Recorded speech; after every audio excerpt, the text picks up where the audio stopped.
You, you. You know when something matters to you, you often value it. And when you value something, there is usually thoughts or actions of affirmation accompanying the appreciation. So what does that look like So to I was you? always You, one you, who you. liked to sit at the feet of the elders and learn from them, and also ask some questions like, how do you think things can evolve, or how do you think things can carry on? And so I thought it was really interesting to take those designs based on my conversations with elders, and then just wrap them around a 3D object, and see how that also translate. And I made sure I check with them, and be like, yo, what do you think of this? And they be like, yo, we love it because the message is still clear to them. So I can't read the message clearly, but they can see it clearly, and that's important for me. That it's understood, and that those who know. You know what I mean? And so for me, I just made sure I wasn't doing things for the aesthetic, for the sake of doing it, or just because it's cool, which we call the Wakanda effect, Wakandanization. You know, I wanted to make sure there's rhyme and reason to everything I'm doing. You know what I mean? Like anything I'm sampling, because we're talking in hip hop terms now.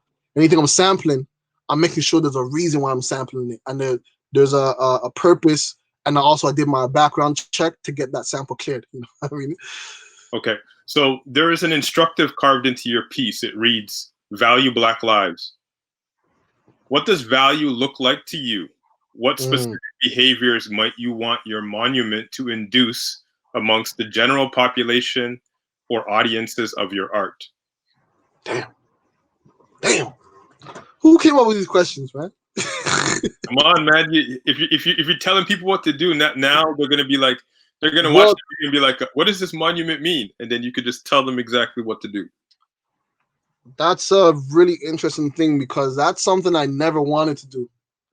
I wanted to say a loaded statement and allow people to then translate it for themselves, because what value it means to me is not the same thing to what someone who might already have certain values in place, right? So there's different degrees of valuing that I know I can't speak to everyone in their language that they speak, but I can allow for you to take what we call schemas. So basically, the preconceived ideas that you have, your preconceived value systems that you have inherited based on how you've been raised, and then take that and apply it.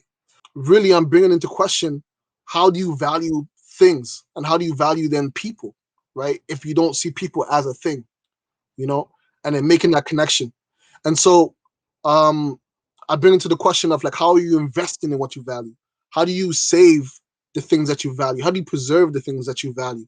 You know, and then I want it to be left open ended. I want people to take action based on asking themselves those questions. Speaking of connectivity, we can see a clear connection between students in South Africa with the Roads Mm-hmm. Must Fall campaign and the dramatic tearing down of statues by protesters in the summer of 2020. How Mm-hmm. does your work with AR and VR monuments interface with the realities of toppling statues globally during this tumultuous year and going forward? I just recently learned this term, and I know there's new terms, but counter monuments, right?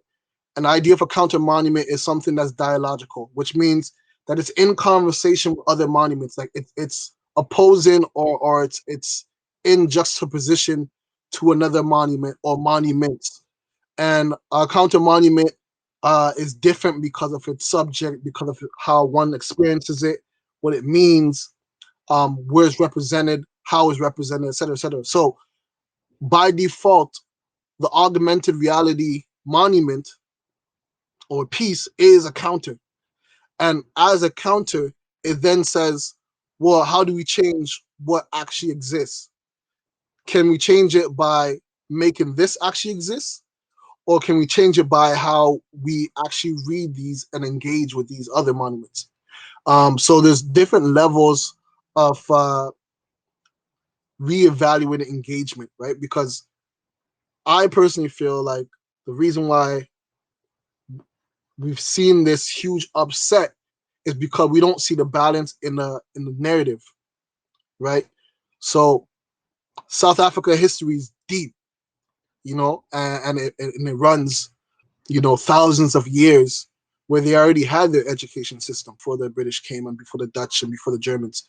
So that story is not told in a public sphere. So the people are upset because that's an act of erasure. You know what I mean? Because it's like, yo, why isn't there equal investment put into us learning about us, for us? You know what I mean? Why are we continuing to learn about Europeans in Africa? You know? And so it's the same thing here.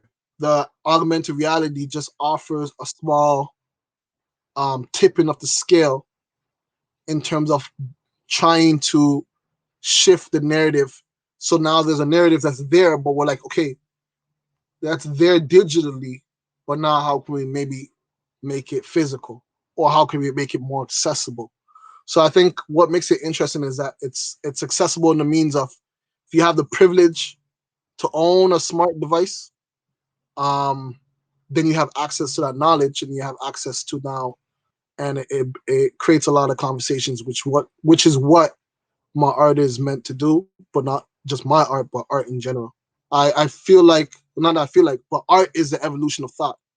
And so really I'm just trying to push the evolution along, and how we want to preserve certain values. Okay.